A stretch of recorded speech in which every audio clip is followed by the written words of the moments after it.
பகுதியில அத்தனை பேரும் வந்திருக்கீங்க. அப்படித்தானே வந்திருக்கீங்க? என்னவா சாதாரணமா வந்திருக்கீங்க? சிங்க பெண்களே எழுந்து வாங்க, சிங்க பெண்ணே எழுந்து வா அப்படின்ற ஒரு கொள்கை முழக்கத்தோடு வந்திருக்கும் உங்கள் அனைவரையும் பார்த்ததில் மிகுந்த மகிழ்ச்சி. நிறைய பேர் குழந்தைங்களோடும் வந்திருக்கீங்க. நல்லா தெளிவா எல்லாம் பார்க்கணும், பேசணும், நிறைய விஷயங்களை தெரிந்து கொள்ளணும் அப்படின்னு வந்திருக்கீங்க. உங்களுக்கு தெரியாத புது விஷயம் எல்லாம் ஒன்றும் சொல்ல போறது இல்ல. இருந்தாலும் ஒரு சில விஷயங்களை உங்களோட பகிர்ந்து கொள்ளணும். இந்த மேடையில இருக்கக்கூடிய அனைத்து மகளிரா இருக்கட்டும், இங்க மேடைக்கு வெளியில அவ்வளோ சகோதரர்கள் நின்றுட்டு இருக்காங்க. அவங்க எல்லாம் இந்த நிகழ்ச்சி நடக்க உறுதுணையாக இருந்தார்கள். மாவட்ட செயலாளர்கள், மாவட்ட தலைவர்கள், ஒன்றிய செயலாளர்கள், ஒன்றிய தலைவர்கள், பொறுப்பாளர்கள்னு எல்லாரும், மகளிர் பொறுப்பாளர்களா இருக்கட்டும், எல்லாரும் இந்த நிகழ்ச்சி இவ்வளவு சிறப்பாக நடக்க வேண்டும் என்பதற்காக ஒத்துழைச்சு வேலை செய்தாங்க. அதை வெற்றியாக்கியது நீங்கள் தான். இவ்வளவு பேரும் நீங்க ஆர்வமா வந்து உட்கார்ந்து இருக்கீங்க. அவர்களுக்கும் நன்றி.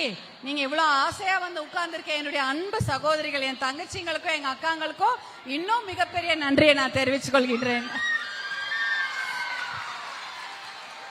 ஏன்னா உங்களை பார்க்க தான் நானும் வந்தேன். காலையில ஒரு 4:30-5 மணி இருக்கும். வண்டியில ஏறி உட்காந்துட்டு வரணும், எல்லாரும் சீக்கிரம் டைமுக்கு வந்து பார்க்கணும் அப்படின்றதுக்காக தான் வந்தேன். நீங்களும் இன்னைக்கு எல்லாரையும் பார்க்கணும், அக்காவை பார்க்கணும், எல்லாரையும் பார்க்கணும்னு நீங்களும் ஆர்வமா வந்திருக்கீங்க. மிகுந்த நன்றி. இந்த பகுதி சேத்தியாத்தோப்பு அப்படின்னாலே ஒரு, அதாவது வெளியில சொல்ல முடியாத ஒரு இது, தியாகம் செய்த பூமின்னு தான் சொல்லணும் இல்லையா?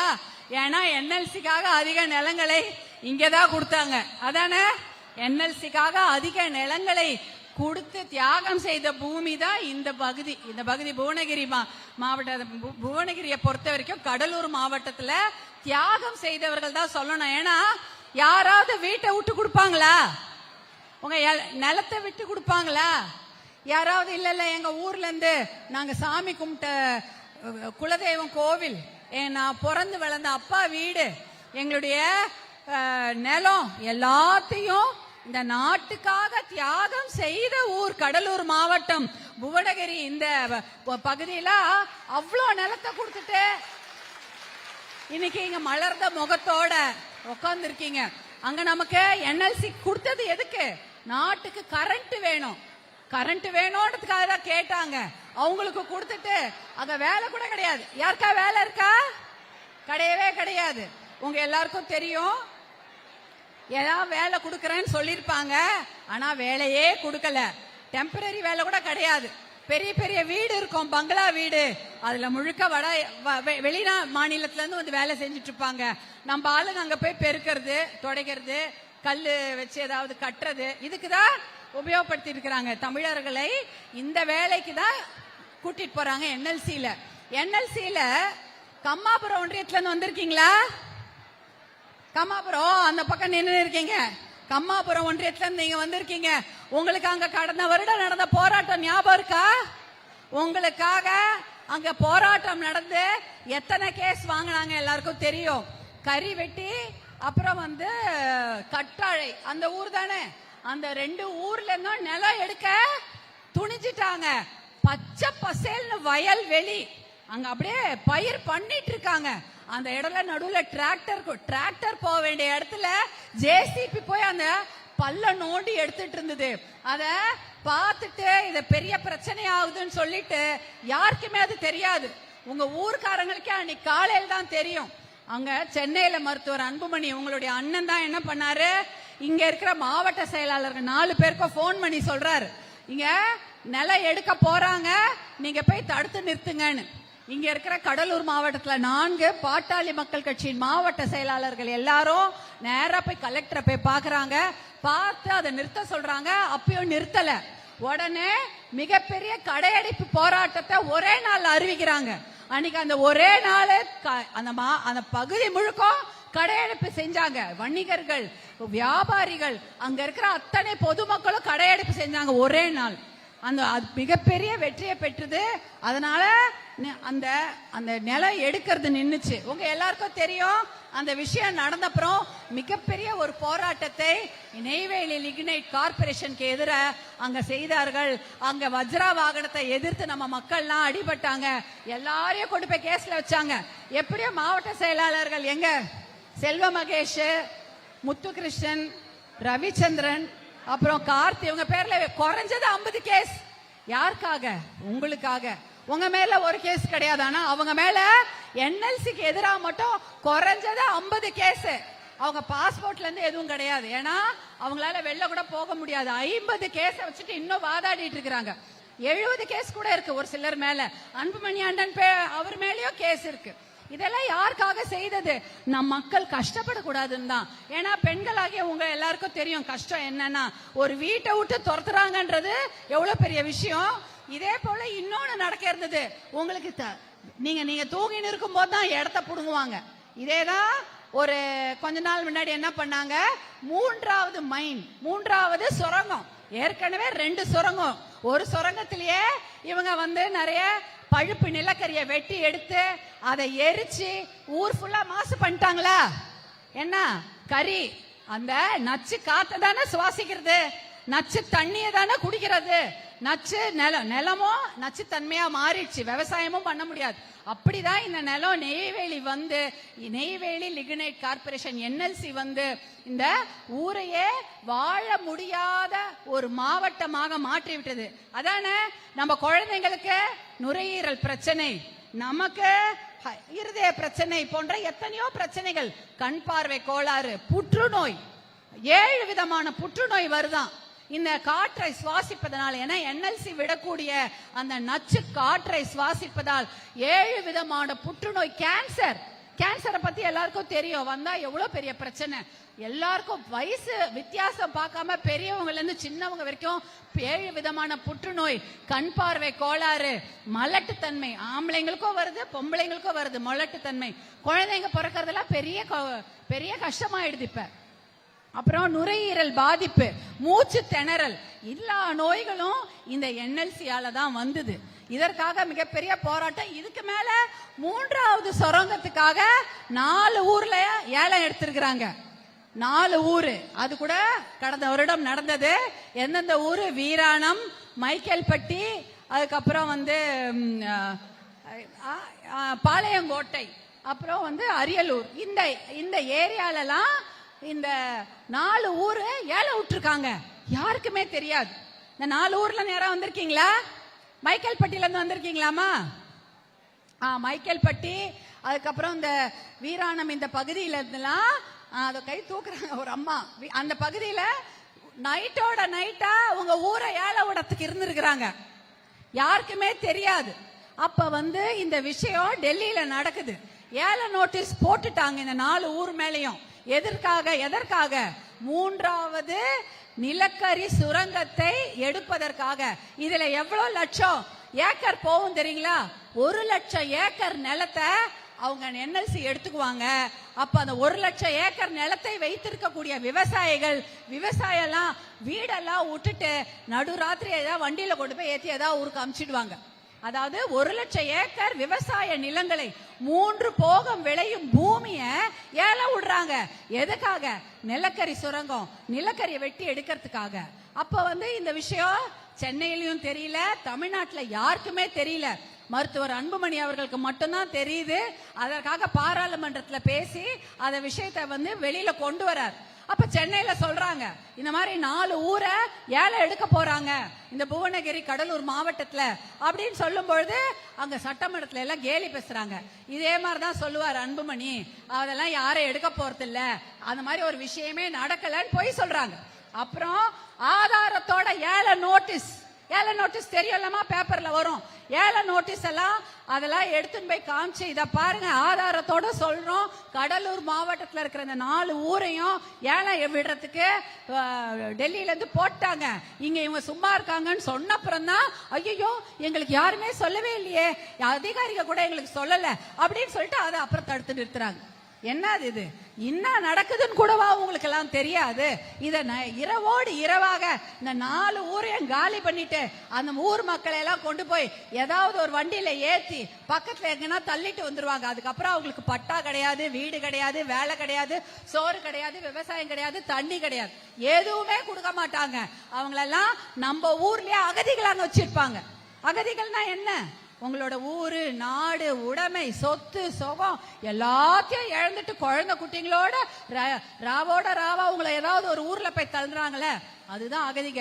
அவங்க போர்க்காலத்துலதான் அகதிக உருவாங்களாம். ஏதாவது பெரிய 2 நாட்டுக்கும் சண்டை வந்தா அப்ப வேற வழி இல்லாம அகதிகள் உருவாவாங்க. ஆனா இன்றைக்கு கடலூர் மாவட்டத்தையே அகதிகள் மாவட்டமாக மாற்றி வச்சிருக்கிறாங்க. அதுதான் இன்னைக்கு நடந்து வச்சிருக்கிறது. அதனாலதான் நம்ம பாட்டாளி மக்கள் கட்சி சார்பாக இவ்வளவு பெரிய போராட்டங்களை முன்னெடுத்து நடத்தி செஞ்சுட்டே இருக்கிறோம்.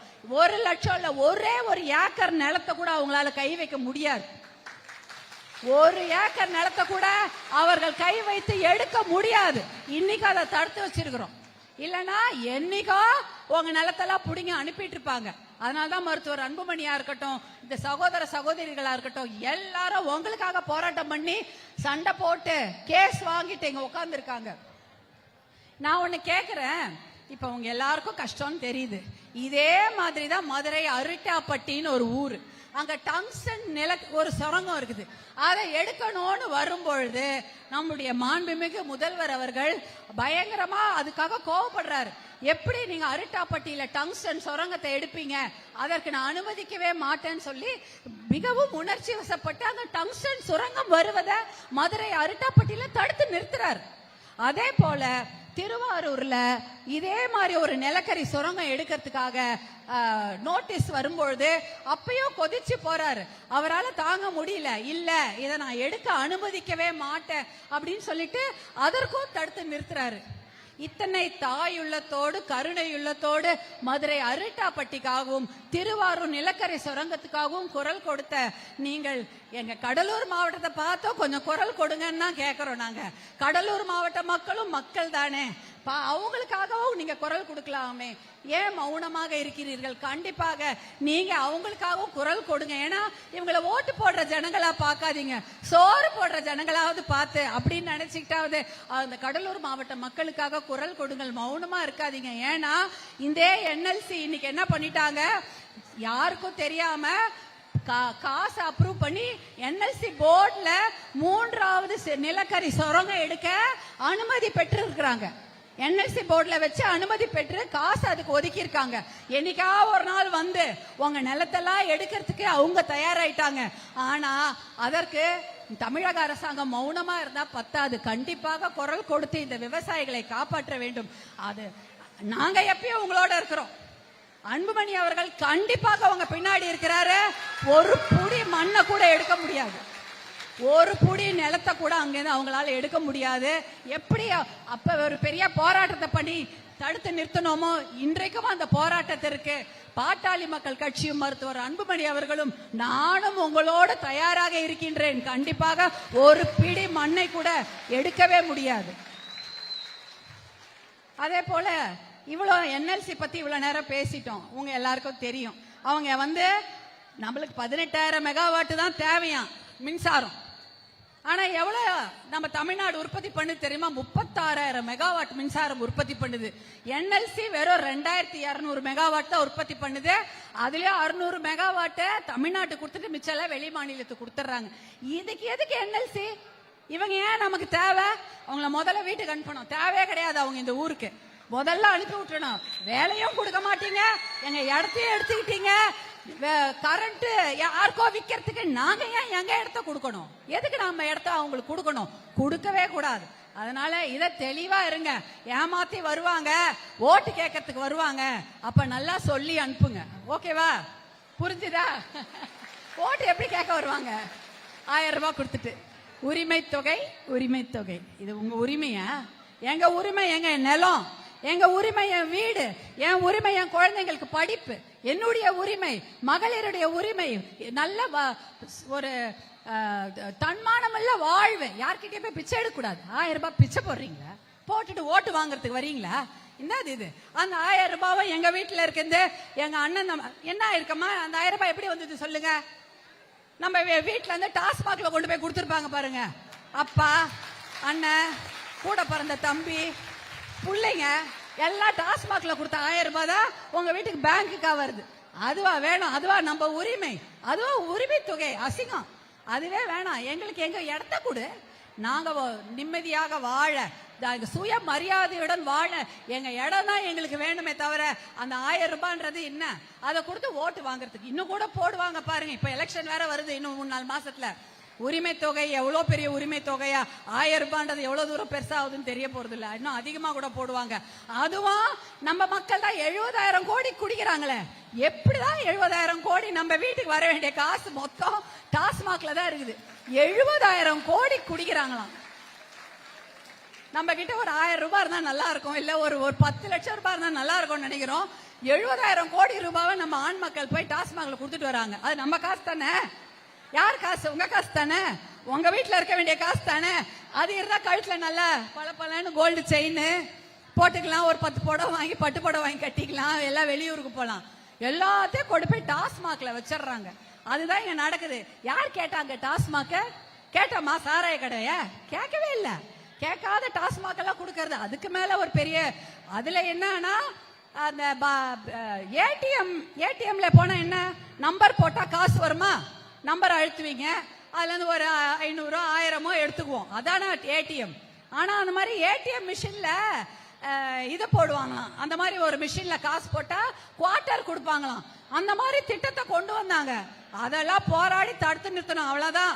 இப்பயாவது கடையில போனா பள்ளிக்கூட யூனிஃபார்ம் போட்டுன்னு போய் யாராவது கேட்டா காசு விற்க மாட்டாங்க. ஏன்னா 18-20 வயசுக்கு கீழே இருக்கிற பசங்களுக்கு குடிய விற்க கூடாதுன்னு சட்டம் இருக்கு.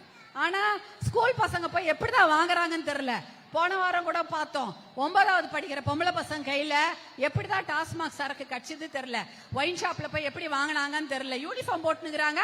அந்த 9வது பசங்க அந்த ஒயின் ஷாப்ல போய் அந்த டாஸ்மாக் வாங்கி குடிச்சிட்டு டிவியில வீடியோ போடுதுங்க. இது ஒரு வீடியோ வெளியில வந்ததுனால நமக்கு தெரியுது. இது மாதிரி எத்தனையோ பள்ளிக்கூடங்கள்ல நடக்குது. பொம்பளை பசங்களும் குடிக்க வச்சுட்டாங்க. இப்ப ஆம்பளை பசங்களை தான் குடிக்காரனாக்கிங்க. அது பத்தாதுன்னு இப்ப பொம்பளை பசங்களையும் குடிக்க அடிமையாக்கி இருக்கிறீங்க. அதுதான் இந்த சாதனை. வேற எந்த பெரிய சாதனையெல்லாம் பண்ணவே இல்லை. அதே போல மாசா பாட்டில் பாத்திருக்கீங்களாமா? டெட்ரா பேக்ல ஜூஸ், மாம்பழ ஜூஸ் விற்பாங்களே, அப்படியே ஓபன் பண்ணா ஸ்ட்ரா போட்டு குடிக்கிற மாரி, அதுல சாராயமா அதை கொண்டு வரத்துக்கு இருக்கிறாங்க. என்ன இது? நம்ம இதுவா கேட்டோம்? எங்களுக்கு நல்ல சுகாதார மருத்துவமனை கொடுங்க, நல்ல நாங்க போய் டெலிவரி பார்த்துக்கணும், பிரசவத்துக்கு போகும்போது எங்களுக்கு இலவசமா அதெல்லாம் கொடுங்க. அதெல்லாம் விட்டுட்டீங்க. சாராயத்தை டெட்ரா பேக்ல கொடுக்கறது, அப்புறம் ரெஸ்டோ பார்ல கொடுக்கறது, அப்புறம் லைட் எல்லாம் போட்டு ஒரு எலைட் பார் போட்டு அங்க உட்காந்து குடிங்கன்னு சொல்றது. இதுக்காக ஆட்சி நடத்துறீங்க. இதுல 70,000 கோடி சம்பாதிக்கிறீங்களே, அந்த காசை எடுத்துன்னு எங்களுக்கு வேலை திட்டமா கொடுத்தீங்களா? 100 நாள் எத்தனை நாள் வேலை திட்டம் இருக்கீங்க? 13 நாள். முக்கியம் 13 நாள் தான் கொடுக்கறாங்க. அந்த காசு வருதா? அது கூட வராது. கேட்டா 100 ரூபாய், 150 ரூபாய், 200 ரூபாய், 250 ரூபாய். அது எப்படி ஒரே வேலைக்கு ஒரு விதவிதமா சம்பளம் கொடுக்கறாங்கன்னு தெரியல. இத்தனைக்கும் டெல்லியில இருந்து இதுக்கு காசு வந்துருது. உங்களுக்கு தர வேண்டிய காசை டெல்லியில இருந்து இங்க வாங்கிடுறாங்க தமிழ்நாட்டுல. ஆனா அது உங்களுக்கு கொடுக்காம எங்க போகுதுன்னு தான் தெரியல. இதெல்லாம் நீங்க கேட்கணும். இதெல்லாம் கேட்கணும். இந்த பக்கத்துல ஒரு சூப்பரான ஒரு அருமையான ஏரி இருக்குது. என்னது? வீர நாராயண ஏரி, வீராணம். இந்த வீராணத்துல இருந்து சென்னைக்கே தண்ணி வருது. வீராண ஏரியில இருந்து சென்னை கூட தண்ணி கொண்டு வராங்க. ஆனா அது நம்ம முன்னோர் கட்டின ஏரி. அதாவது சோழர் காலத்துல நம்ம முன்னோர்கள் கட்டின ஏரி. அன்னைக்கு கட்டின ஏரியை இன்னி வரைக்கும் தூரே வாரல. தூர் வாராம அழுக்கான பாத்திரத்துல சமைக்க முடியுமா? முதல் நாள் வச்ச ஒரு குழம்பு, அந்த குழம்பு பாத்திரத்தை மறுநாள் கழுவாம சமைச்சீங்கன்னா நல்லா இருக்குமா? கழுவி தானே சமைக்கணும். அப்ப ஏரி அப்படிதானே. இவ்வளவு வருஷம் அதுல எத்தனை அழுக்கு படிஞ்சிருக்கோ, வண்டல் படிஞ்சிருக்கோ, அதை தூர் வாராம இப்படியே வச்சிருந்தா அந்த ஏரியில என்னதான் இருக்கும்? அந்த தண்ணியை குடிக்க முடியுமா? எதுவுமே பண்ண முடியாது. அந்த வீராண ஏரி 47 அடி இருந்தது, இன்னைக்கு 20 அடி தான் இருக்குது. இதுக்காக இவங்க ஆட்சி நடத்துறாங்க. ஒரு தூர் வாரினாதால விவசாயம் செழிக்கும். சரி, விவசாயத்தை பத்தி பேசுவோம். மழை வந்தது, எல்லாருக்கும் நிவாரணம் வந்ததாமா? யாரெல்லாம் நிவாரணம் வாங்குனீங்க? வாங்குனீங்களா வாங்கலையா? இப்படி ஆட்டுறீங்க. ஐயோ, எதுக்குமே கொடுக்கலையா? விவசாயம் பண்ணி மழையில அந்த பயிர்லாம் அடிச்சுன்னு போச்சு, எல்லா சம்பாவோ குருவை ஆல்ரெடி எல்லாம் போச்சு, காசு வந்து சேரல. என்ன இது அநியாயமா இருக்குது. இப்ப காட்டு மன்னார் கோயில் பக்கத்துலலாம் நான் கேள்விப்பட்டேன், அதாவது இன்னுமே வந்து அதுல பயிர் இழப்பீடு எவ்வளோன்னு கணக்கே எடுக்கலையா. கணக்கு எடுக்காம எப்படி நீங்க விவசாயத்துக்கு பயிர் இழப்பீடுக்கு காசு கொடுப்பீங்க? கணக்கு எடுக்கணும்ல. எல்லாம் அந்த தண்ணிலாம் முழுவும் போதே வந்து எடுத்தாதானே நல்லது. எவ்வளவு பயிர் முழுகி இருக்கு, எவ்வளவு ஏக்கர் பாழ்பட்டிருக்கு, எவ்வளவு ஏக்கர்ல தண்ணி முழுவி இருக்குன்னு விஷயம் தெரியும். தண்ணி எல்லாம் காஞ்சப்புறம் நீங்க புதுசா பயிர் நட்டப்புறம் அதுக்கப்புறம் வந்து கணக்கு எடுத்தா என்னன்னு தெரியும். அவன் என்ன சொல்வான், இல்ல நல்லாதான் இருக்குது, போட்டோ எடுத்து போடுவாங்க. இத பாருங்க பயிர் வந்துருச்சு, உங்க தண்ணியில நிலமே பாழாவல, பயிரெல்லாம் நல்லபடியா வந்துருச்சுன்னு சொல்லிட்டு போயினே இருப்பானா. அவங்க வந்து எப்ப அங்க அழிவு ஏற்பட்டு இருக்கோ, எப்ப அந்த பயிர் முழுவி இருக்கோ அப்பயே வந்து கணக்கு எடுக்கணும். அப்ப விட்டுட்டு ஒரு 2 மாசம் கழிச்சு கணக்கு எடுத்தா நீங்க அது வரைக்கும் அந்த பயிரெல்லாம் அங்கேயே போட்டு வச்சிருப்பீங்களா? நமக்கு தான் கஷ்டமா இருக்கு விவசாயிக்கு. நானும் விவசாய குடும்பம் தான். அந்த மாதிரி பயிர் தண்ணியில வெள்ளத்துல முழுவன பயிரை அப்படியே போட்டு வச்சிருக்க மாட்டோம். உடனே சுத்தம் பண்ணிட்டு கடனோ உடனோ வாங்கி போட்டு ஐயோ அந்த பருவம் தப்பிட போகுது அடுத்த பயிரை போடுவோமா இல்லையா? வெயிட் பண்ணுவோமா வந்து கணக்கெடுக்கட்டோன்னு? இன்னுமே கணக்கெடுக்கலங்கிறாங்க. இது என்ன அநியாயம்? அப்ப எப்பதான் விவசாயிகளுக்கு நீங்க நஷ்ட ஈடு கொடுப்பீங்க? நஷ்ட ஈடும் கொடுக்க மாட்டீங்க. பழைய நஷ்ட ஈடு கொடுக்கல, புது நஷ்ட ஈடுக்கு புது சேதத்துக்கு நீங்க கணக்கும் எடுக்கல. அப்ப விவசாயிகளுக்கு தலையில அவங்களுக்கு வந்து அவங்க வாழ்க்கையில மண்ணள்ளி போடுறதுதான் முதல் வேலை. அதுக்கப்புறம் தான் மற்ற வேலை எல்லாம் பார்ப்பாங்கன்னு நினைக்கிறேன் இவங்க. நீங்க எதனாவது தொழிற்சாலை கேட்டீங்கன்னா முதல்ல வந்து தரிசு நிலம் விட்டுருவாங்க. தரிசு நிலத்தெல்லாம் யாரும் எடுக்கவே மாட்டாங்க. நீ தொழிற்சாலை நீ தானே கேட்ட, வா உன் நிலத்தை கொடு. இதுதான் அவங்க பண்றது. நல்லா விளைஞ்சு நிக்கிற பூமியை தான் எடுப்பாங்க, அதுதான் நிலம். அந்த நிலத்தை எடுத்துதான் தொழிற்சாலை கட்டுறேன்னு. அவங்க கிட்ட எதை கேட்டாலும் முதல்ல விவசாயிகள் தலையில் அடிப்பதுதான் முதல் வேலை. அவர்கள் வயிற்றில் அடிப்பதுதான் முதல் வேலை. விவசாயத்துக்கு முக்கியத்துவமே கிடையாது. அப்புறம் நான் இந்த பகுதியில் கேள்விப்பட்ட கிராமப்புறத்துக்கு பஸ்ஸே இல்லையாமே. அப்படியாமா? கிராமப்புறத்துக்கு பஸ் இல்லைன்னு சொன்னாங்க. ஏங்க தமிழ்நாட்டில் எத்தனை கிராமம் இருக்கு தெரியுமா? தமிழ்நாட்டில் மொத்தம் 12,500 பஞ்சாயத்து தான் இருக்கு. ஒரு பஞ்சாயத்துக்கு சில சமயம் ஒரு ஊர், சில சமயம் ஒரு பஞ்சாயத்துல 3 ஊர். தமிழ்நாட்டில் மொத்தமாவே இருக்கக்கூடிய கிராமங்கள் 45,000 to 50,000. குக்கிராமெல்லாம் சேர்த்தா கூட 45,000 கிராமம் தான் இருக்குது. குக்கிராமம் சேர்த்து ஒரு 50,000 வச்சுக்குவோம். சின்ன சின்ன ஊரு. அது வட தமிழ்நாடா இருந்தாலும் சரி, தென் நாடாக இருந்தாலும் சரி, மொத்தமாகவே தமிழ்நாட்டில் 45,000 முதல் 50,000 கிராமங்கள் தான் இருக்கு. அந்த ஊருக்குலாம் ஒரு பஸ் விட முடியாது அவங்களால. பஸ் தானே கேட்கறோம், ஏரோப்ளைனா கேட்டோம், எங்க ஊருக்கு பிளைட் விடுன்னு கேட்டோம், பஸ் விடுன்னு சொல்றோம். பஸ் கொடுக்கவே இல்லை. என்ன பண்ணிட்டாங்க?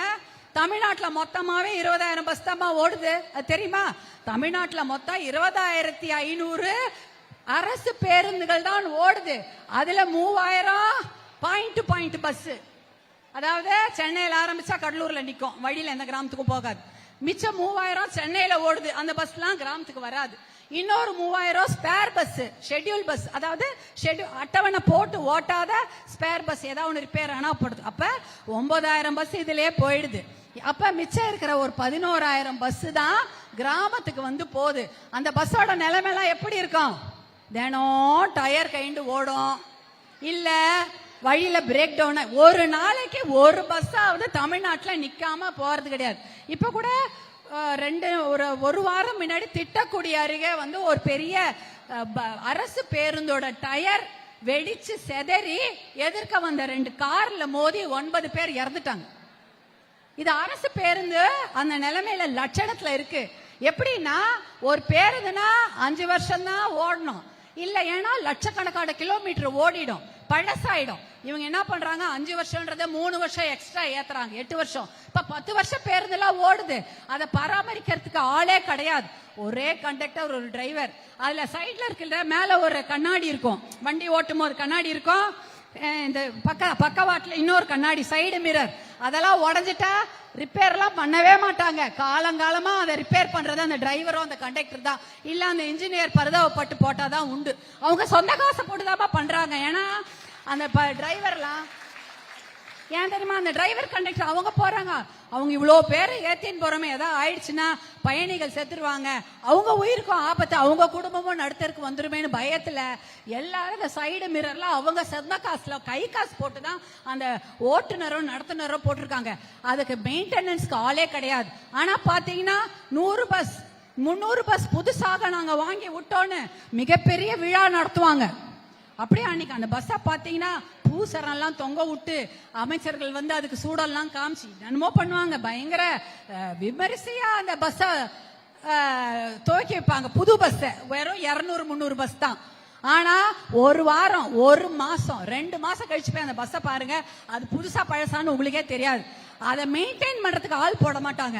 அதை சுத்தம் பண்ணி பலன்னு தொடச்சி வச்சு புதுசா வைக்கிறதுக்கு கூட ஆளே போட மாட்டாங்க. ஏன்னா அதுக்கெல்லாம் சம்பளம் கொடுக்கணுமே, உங்களுக்கு தான் தெரியுமே, கொடுக்கவே மாட்டாங்க. எல்லாரையும் தான் நீங்க டெம்பரரியா எடுக்கிறீங்களே. எவ்வளோ பசங்க படிச்சு வேலை இல்லாம இருக்காங்க, ஏதோ டெம்பரரி தற்காலிக வேலையாவது கொடுத்து ஓட்டுநர் நடத்துனர் எடுத்து இன்னும் ஒரு 1000 பஸ்ஸை வாங்கி விடுங்க. 11,000 பஸ் எப்படி பத்தோம்?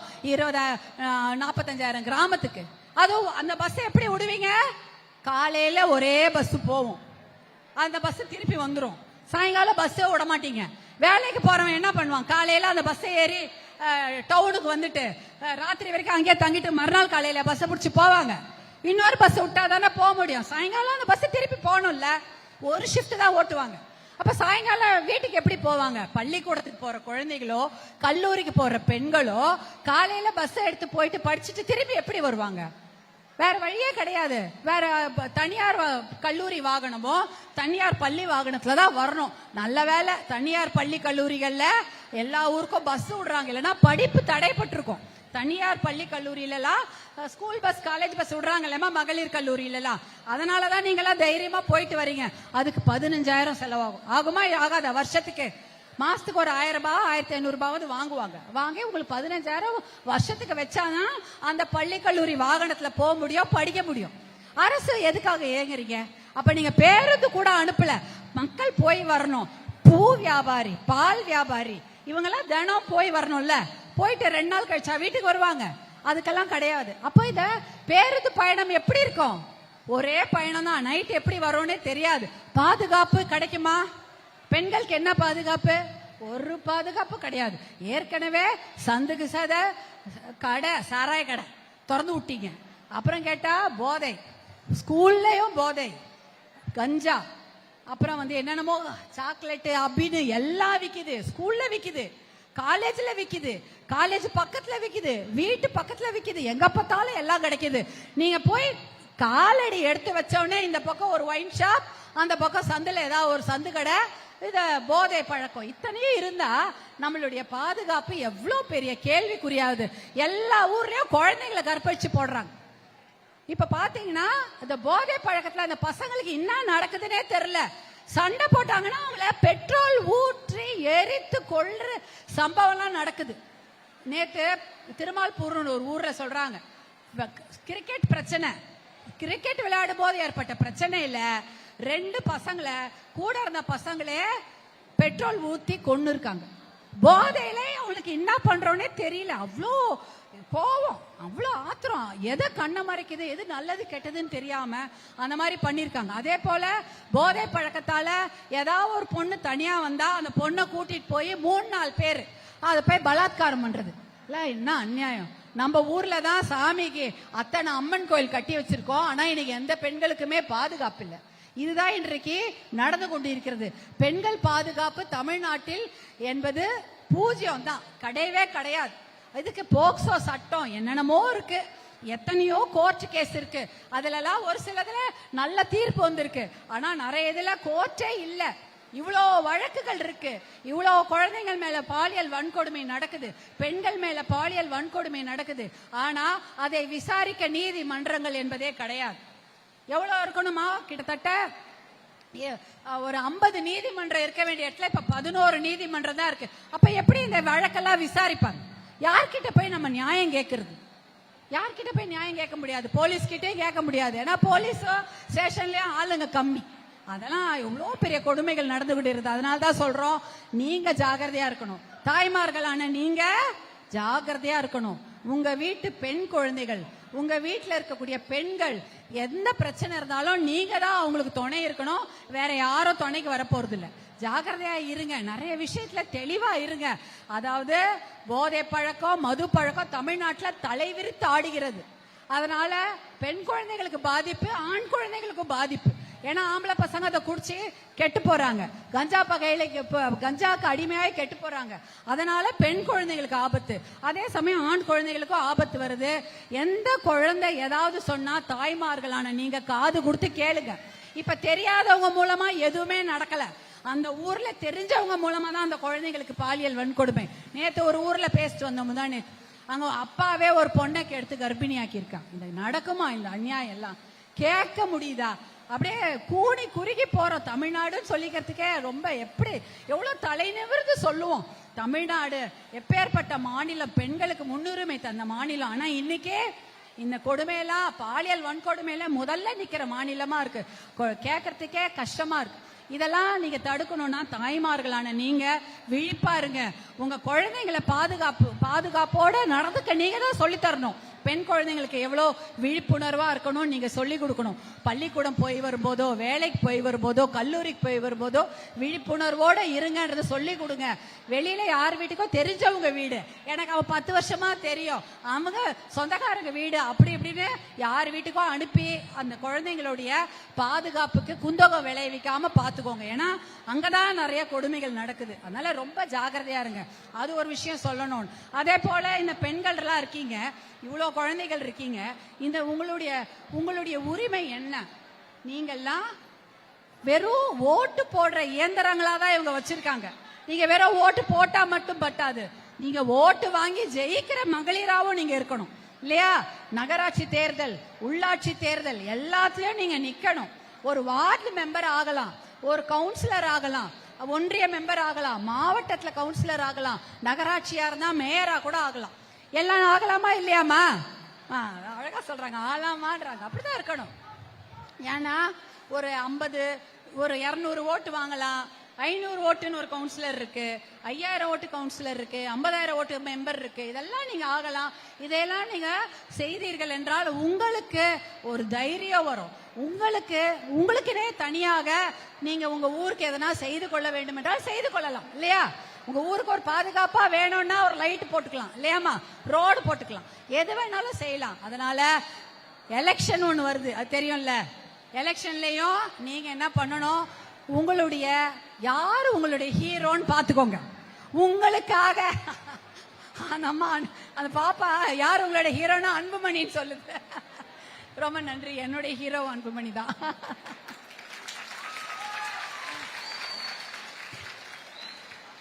அதனால உங்களுக்காக போராடி சிறை சென்ற அவங்கெல்லாம் தான், அந்த அண்ணன் தம்பி தான் உங்க ஹீரோ இல்ல. உங்களுக்காக வேற யாராவது போராட்டம் பண்ணாங்களா? வேற யாராவது கேஸ் வாங்கினாங்களா? வேற எந்த கட்சியா வந்ததா? முதல்ல களத்தில் நின்னது பாட்டாளி மக்கள் கட்சியும் அன்புமணி அண்ணனின் தம்பிகளும் தான் உங்களுக்காக நின்னாங்க. அதனால நீங்க அவங்களுடைய அன்புமணி அண்ணனுக்கு நீங்க தங்கச்சிகளாகவும் அவருடைய சகோதரிகளாகவும் அவருடன் பின்னால் நிற்க வேண்டும் என்பதை நான் கேட்டுக்கொள்கிறேன். ஏன்னா உங்களோட நாங்க என்னைக்கோ நிக்கிறோம், நீங்களும் எங்களோட இருங்கன்னு கேட்டுக்கிறோம். இந்த தேர்தல்ல 1000 ரூபாய் எல்லாம் கொடுத்தா ஏமாந்துடாதீங்க, எவ்வளவு கொடுத்தாலும் ஏமாந்துடாதீங்க. ஏன்னா 5 வருஷம் மிளகா அரைக்கிறதுக்கு தான் இப்பயே அதெல்லாம் கொடுக்குறாங்க. அதனால 5 வருடம் ஏமாத்துறதுக்கு தான் இப்ப உங்களை ஏமாத்த வராங்க.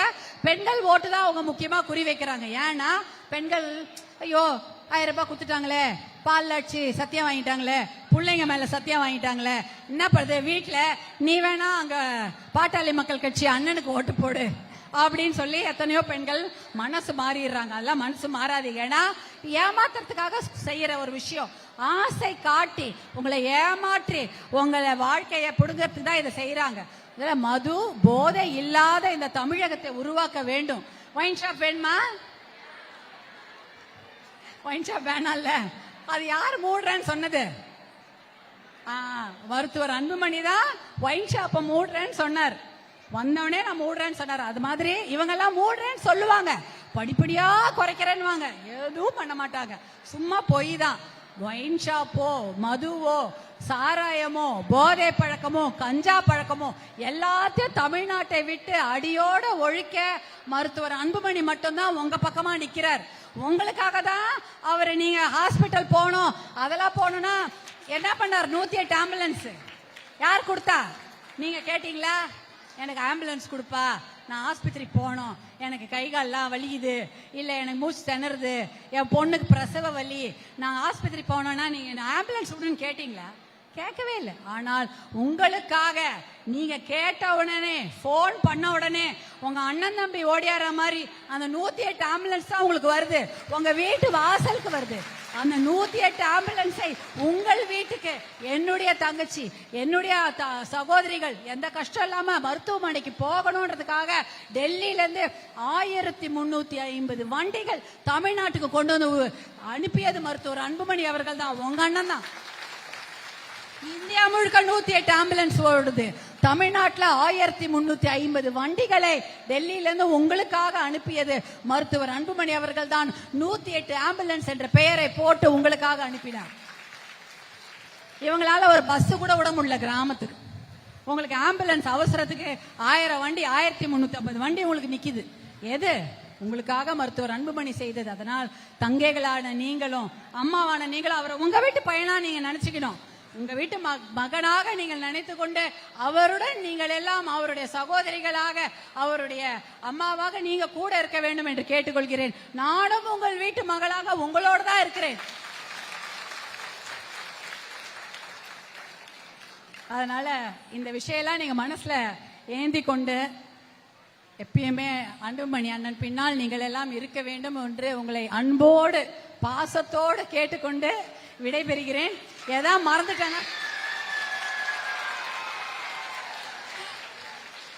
மறந்துட்டேனா சொல்றதுக்கு உங்களுக்கு? இல்ல நீங்க என்ன சொல்லணுமா? ஏதாவது சொல்லணுமா?